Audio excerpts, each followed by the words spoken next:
Como primeros comentarios solo puedo decir que es una tremenda película. The Batman de Matt Reeves, protagonizada por Crepusculito, protagonizada por Robert Pattinson, es una de esas películas que sin duda van a dar que hablar.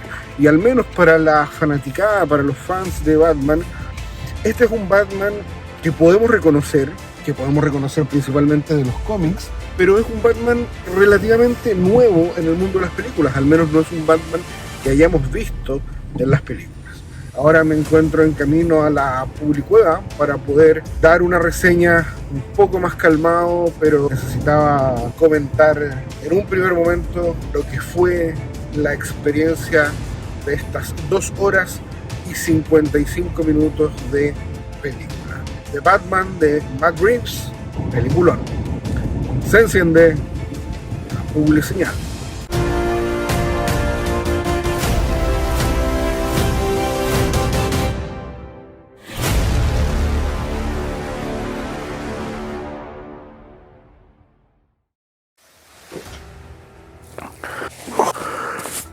Ya han pasado varios minutos desde que salí del cine y creo que recién puedo empezar a procesar The Batman de Matt Reeves. Y debo decir que es un peliculón.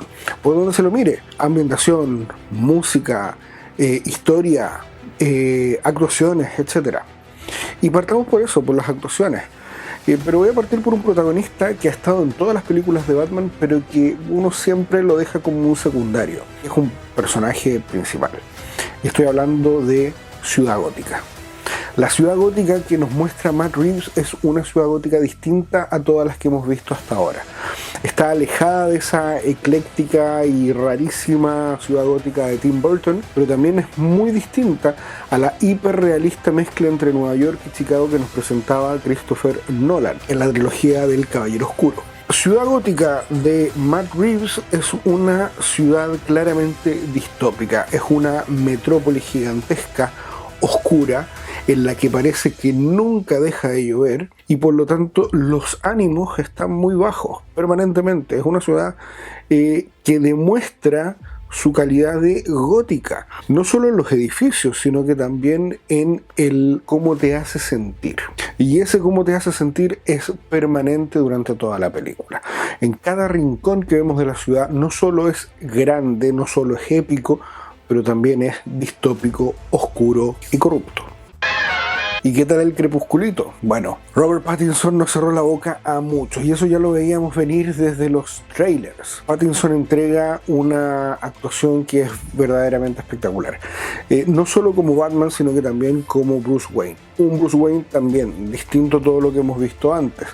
Tal vez el Bruce Wayne más afectado psicológicamente. Incluso si tuviésemos que compararlo con el Bruce Wayne de Christian Bale, dado que la película de Reeves ocurre 2 años después de que Bruce Wayne se convierte en Batman, y las películas de Nolan también muestran el origen, creo que está mejor logrado de alguna forma esa depresión inherente del personaje. El Bruce Wayne de Pattinson no sonríe, nunca sonríe. Es un personaje oscuro, es un personaje muy bajo anímicamente. Es un personaje que observa, que analiza, etc. Y claramente es un personaje que está todavía muy afectado por lo que le ocurrió a su familia. Por el otro lado, por el lado de Batman, es una máquina. No una máquina de músculos y de golpes como el Batman de Ben Affleck, pero sí es una máquina de pelear. Y esa fuerza no la saca de los músculos, que de todas formas tiene, sino que la saca de la ira interna que tiene el personaje. En ese sentido, el Batman que nos entrega Pattinson es un Batman que hemos visto en cómics,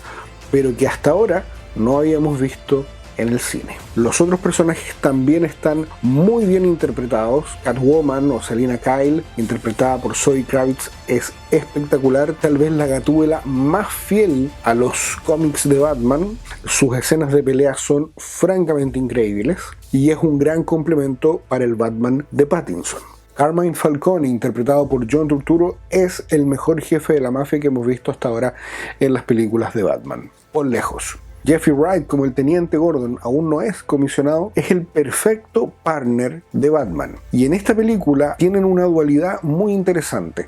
forman el dúo dinámico. Ellos son los dos detectives que, muy cómplices el uno con el otro, tratan de resolver el misterio que está dejando el Acertijo y todos sus asesinatos. Colin Farrell como el Pingüino es pero de otro mundo. No solo la interpretación, el cambio físico que tiene Colin Farrell, sino que también su interpretación.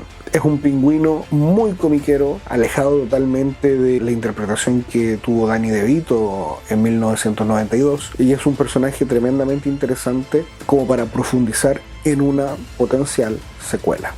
Y ni hablar de Paul Dini, ese Acertijo perturbado, brutal, salvaje. Es una gran interpretación muy necesaria para este personaje, cuya única aproximación en el cine la había dado Jim Carrey en las olvidables películas de Batman de Schumacher. Y me olvidaba, Andy Serkis como Alfred. La verdad es que yo no le tenía mucha fe, pero es un gran Alfred. Es un Alfred también muy comiquero, cercano al de Año 1, al de Tierra 1. Un Alfred mucho más joven que los anteriores que hemos visto y que demuestra que tiene una gran capacidad. Lamentablemente en esta película vemos muy poco de él. Sin embargo, es interesante lo que se ve y para una posible secuela sería muy bueno profundizar en su historia. ¿Y qué decir de la historia? La historia nos presenta, sin duda, personajes clásicos como el Pingüino y el Acertijo, pero también tiene un componente importante vinculado al origen de Batman. Y el origen de Batman es la mafia y es la corrupción. Y Carmine Falcone como la corrupción, representada por el fiscal de distrito corrupto, los policías corruptos, etc., nos vuelve un poco al origen del personaje en los cómics. Y no podemos dejar de recordar El Largo Halloween, Victoria Oscura, etc. Las grandes obras comiqueras de Jeff Loeb y Tim Sale. Pero también debiésemos tener en consideración a este otro cómic, Batman el Impostor. Batman el Impostor fue escrito por Mattson Tomlin. Y Mattson Tomlin fue el director de uno de los trailers que vimos de Batman y también participó en el equipo de dirección de la película. Por lo tanto, tenemos aquí un cómic actual que también nos sirve para entender un poco más el entorno, el ambiente de The Batman. Pero sin lugar a dudas, una de las cosas que más me gustó de esta película es la forma en la que se nos presenta el relato. Sin entrar en spoilers, puedo contarles que el inicio de la película no solo nos muestra una ciudad gótica muy caótica y depresiva, sino que también esas imágenes van acompañadas por un relato del propio Batman. Y ese relato tiene una riqueza para la historia tremenda. No solo porque nos cuenta lo que está pasando, sino porque nos hace sentir lo que el personaje siente en ese momento. La lectura de Pattinson nos logra transmitir completamente su estado de ánimo, un estado claramente depresivo, abatido y vengativo. Se me va a caer el carnet, pero me hizo recordar los diálogos que tenía el personaje Max Payne en el famoso videojuego, cuando tenía que recorrer la ciudad y pensaba él mismo lo que tenía que hacer o lo que estaba viendo. Esa introducción, que es bastante oscura y distópica, raya un poco la cancha a lo que vamos a ver en las 2 horas y 55 minutos que dura el metraje. Y tal vez eso es lo más cuestionable. 2 horas 55 es mucho para la historia. Hay algunas cosas que se podían haber cortado, otras que se podían haber acortado un poquito más. Para los que somos fans no hay ningún problema, porque felices de ver 3 horas de película, y 4 y 5 Pero para los que no son tan fan, puede que les resulte un tanto tediosa en cuanto a la longitud de la historia. De todas formas, es una tremenda película, tanto para fans como para no fans. The Batman de Matt Reeves es probablemente la película más cine noir de todas las Batman que se han hecho en la historia. Mi valoración hasta ahora es un 8,5 de 10. Y digo hasta ahora porque la voy a volver a ir a ver. El cine al que fui, la pantalla estaba un poco oscura. Además que la historia me gustó tanto que quiero verla de nuevo. Tal vez, al verla de nuevo, la nota suba. Tal vez baje. No, va a subir. Es una gran película de Batman. Es una entretenida película de Batman. Es una oscura película de Batman. Pero también es una muy oscura y entretenida película de detectives. Al que le guste el cine noir, al que le gusten las películas de detectives, los thrillers policiales, y a quienes les guste Batman, esta es una película que por supuesto tienen que ver. Y eso es todo por hoy. Déjenme en los comentarios qué opinan ustedes de The Batman. ¿Les gustó la actuación de Pattinson? ¿No les gustó? ¿Qué opinan del Pingüino? ¿Qué opinan de Gatúbela? ¿Qué opinan del Acertijo? Los voy a estar leyendo. Nos vemos cuando la publi señal se vuelva a encender.